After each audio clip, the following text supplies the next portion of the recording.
最后一战，只是我看 Hello, 着不舍。 xin chào các bạn đã quay trở lại với review 5 phút. Ở cuối tập 174, sau khi đại chiến với Đế Sung một trận hết sức mãn nhãn, Thạch Hạo cuối cùng đã lấy mạng đối thủ. Khi trở ra, Thạch Hạo đã nhìn thấy Tào Vũ Sinh và bé thỏ cùng Thanh Y đang ở bên ngoài chờ mình. Thấy vậy, anh ấy vô cùng thích thú. Ngay lập tức, Thạch Hạo liền mời họ vào thưởng thức món thịt kim xí đại bằng. Thấy vậy, Tên Mập và bé thỏ vô cùng thích thú.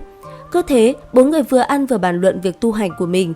Theo như Thạch Hạo, mỗi người đều có con đường riêng và anh ấy sẽ đi trên con đường của chính mình. Nghe vậy, ba người Thanh Y cũng muốn đi cùng Thạch Hạo và trợ giúp anh ấy. Đồng thời, họ cũng muốn nhân cơ hội đó để có kinh nghiệm đột phá cho mình. Và tất nhiên, Thạch Hạo cũng liền đồng ý. Cứ thế, bốn người cùng nhau rời đi khỏi nơi này. Thời gian qua đi, hình ảnh cửa vào của bang Ngàn Châu với những bậc đá rất nhanh đã xuất hiện. Lần này, Thạch Hạo đã quyết định chọn nơi đây làm nơi để tu luyện. Rất nhanh, ngồi trên đá ngộ đạo, Thạch Hạo cũng liền bước vào trạng thái nhập định. Ở trước ngực Thạch Hạo, một đốm lửa nhỏ cũng đang nhen nhóm. Bên ngoài, ánh vàng không ngừng xoay quanh, chỉ tích tắc sau, Thạch Hạo lại kéo tới hàng trăm đốm lửa tụ lại, thiêu đốt chính bản thân mình. Ở bên ngoài, mọi người chứng kiến hỏa diễm không ngừng đi tới và thiêu đốt cơ thể Thạch Hạo thì vô cùng lo lắng. Còn Thạch Hạo, mặc cho hỏa diễm thiêu đốt, anh ấy vẫn ngồi im tại chỗ. Thế nhưng, đúng vào lúc đó, từ đâu lại xuất hiện một luồng lốc xoáy màu đen, bên trong đó có một thân ảnh đeo mặt nạ, trên tay cầm trường thương, nhìn qua, cái bóng người kia vô cùng quỷ dị. Thấy vậy, bé thỏ giật mình chỉ tay về phía trước nói, lại xuất hiện thêm một người nữa rồi. Nghe thế, mọi người giật mình liền nhìn về phía Thạch Hạo. Tuy nhiên, Thạch Hạo lúc này vẫn đang ngồi yên tại chỗ, pháp trận bao phủ quanh ngộ đạo thạch bất chợt tỏa sáng. Ở vị trí trung tâm, Thạch Hạo hai mắt đang nhắm chặt bây giờ mới mở ra. Ngay sau đó, đang ngồi trên ngộ đạo thạch, thân hình anh ấy bất chợt phóng lên trên cao, ánh vàng mang theo kình khí tỏa ra ngập tràn nơi này. Chiến kích trong tay xuất hiện, Thạch Hạo đã liền lao về phía hai cái bóng đen kia và cùng chúng nó giao chiến. Nhất thời, trong tay ba người, chiến kích đã ầm ầm va chạm, từng tiếng len keng cũng không ngừng vang lên khuấy động nơi này. Đang trong lúc giao đấu, Thạch Hạo chợt cảm ngộ ra bí ẩn trong đó. Bởi thế, anh ấy rốt cuộc cũng có thể đánh tan được hai thân ảnh kia và trở về ngộ đạo thạch tiếp tục tu luyện. Thế vậy, Đả Thần Thạch cũng lập tức tiến lên.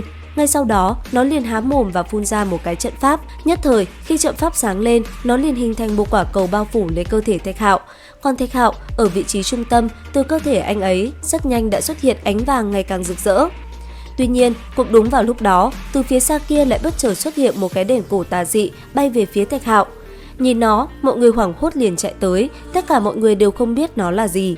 Bởi vậy, sắc mặt họ trở nên vô cùng nghiêm trọng.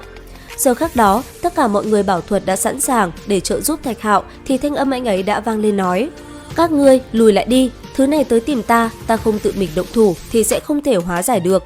Nghe thế, mọi người liền dừng lại. Nương theo ánh mắt mọi người nhìn lên, lúc này ở trên con đường đá tràn đầy hỏa diễm, Thạch Hạo đã liền thi triển bảo thuật. Sau đó, từ trên trời cao xuất hiện một bàn tay chụp xuống và phá nát cái đèn quỷ dị kia, khiến nó cứ thế biến mất trong hư không. Tuy vậy, khi đèn cổ biến mất, lại một lần nữa, cái bóng đen bịt mặt cầm trường thương xuất hiện. Lần này, khí tức có vẻ như còn mạnh hơn trước rất nhiều. Thấy thế, bé thỏ liền đánh ra một đạo công kích về phía đạo thân ảnh màu đen kia. Tuy nhiên, khi nàng đánh vào, Thạch Hạo lại chịu sự phản chấn. Thấy thế, Thanh Y vội vàng nói, không được ra tay bậy bạ. Dứt lời, nàng cùng mọi người liền chăm chú nhìn về phía Thạch Hạo.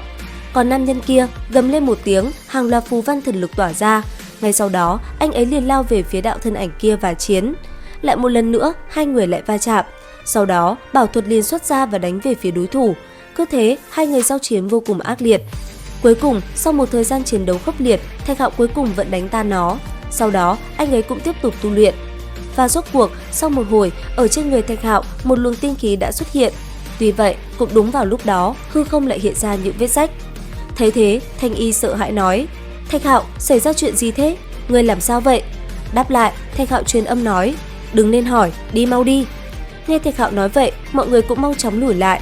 Giờ khắc này, mọi người chỉ biết dõi theo Thạch Hạo đang tiến vào hư không kia mà thôi. Đến đây thì hết tập 175 Thế giới hoàn mỹ. Xin chào và hẹn gặp lại các bạn ở những video tiếp theo.